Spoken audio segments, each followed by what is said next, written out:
আওয়ামী লীগকে পালাতে হবে। কে পালাবে? পালানোর মতো কি পরিবেশ হয়েছে যে আমাদেরকে কথায় কথা বলছে পালানোর সময়ও পাবে না? আমরা কি চোর না আমরা ডাকাত? যুক্তরাজ্যে ধসে পড়েছে বাংলাদেশের সাবেক ভূমিমন্ত্রী সাইফুজ্জামান চৌধুরীর ১৭০ মিলিয়ন পাউন্ড বা ২,৭৮১ কোটি ৫৫ লক্ষ ৫৩ হাজার টাকার বিশাল সম্পদ সাম্রাজ্য। ৩ শতাধিক বাড়ি, ফ্ল্যাট আর অ্যাপার্টমেন্ট সবই এখন প্রশাসনের হাতে। আর এখন এর বিশাল এক অংশ বিক্রির প্রক্রিয়া শুরু হয়ে গেছে। ব্রিটিশ সংবাদ মাধ্যম টেলিগ্রাফের এক প্রতিবেদনের বরাতে এ তথ্য জানা যায়। প্রতিবেদনে বলা হয়, অভিযোগ রয়েছে ব্রিটেনে পাচার করা টাকায় গড়ে উঠেছিল এই সাম্রাজ্য। বাংলাদেশে ক্ষমতাচ্যুত আওয়ামী লীগ সরকারের পতনের পর দুর্নীতি দমন কমিশন দুদক যখন দেশ বিদেশের অবৈধ সম্পদের খোঁজে নামে, তখনই নড়েচড়ে বসে যুক্তরাজ্যের ন্যাশনাল ক্রাইম এজেন্সি এনসিএ।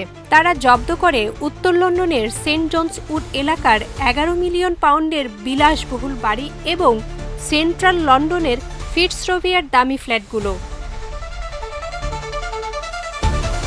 প্রতিবেদনে উল্লেখ করা হয়, এখন এই সম্পদ বিক্রির দায়িত্ব গেছে সম্পদ ব্যবস্থাপনা প্রতিষ্ঠান গ্র্যান্ট থর্নটনের হাতে।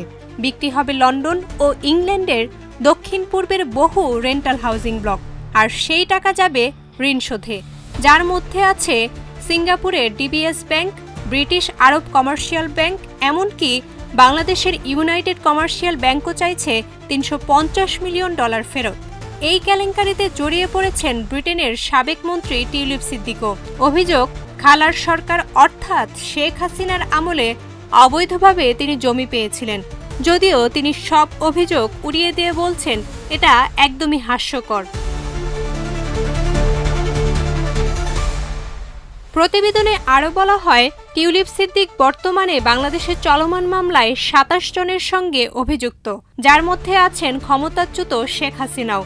এদিকে সাইফুজ্জামান বলছেন তিনি রাজনৈতিক ষড়যন্ত্রের শিকার, আর তার সম্পদ সবই বৈধ অর্থে কেনা।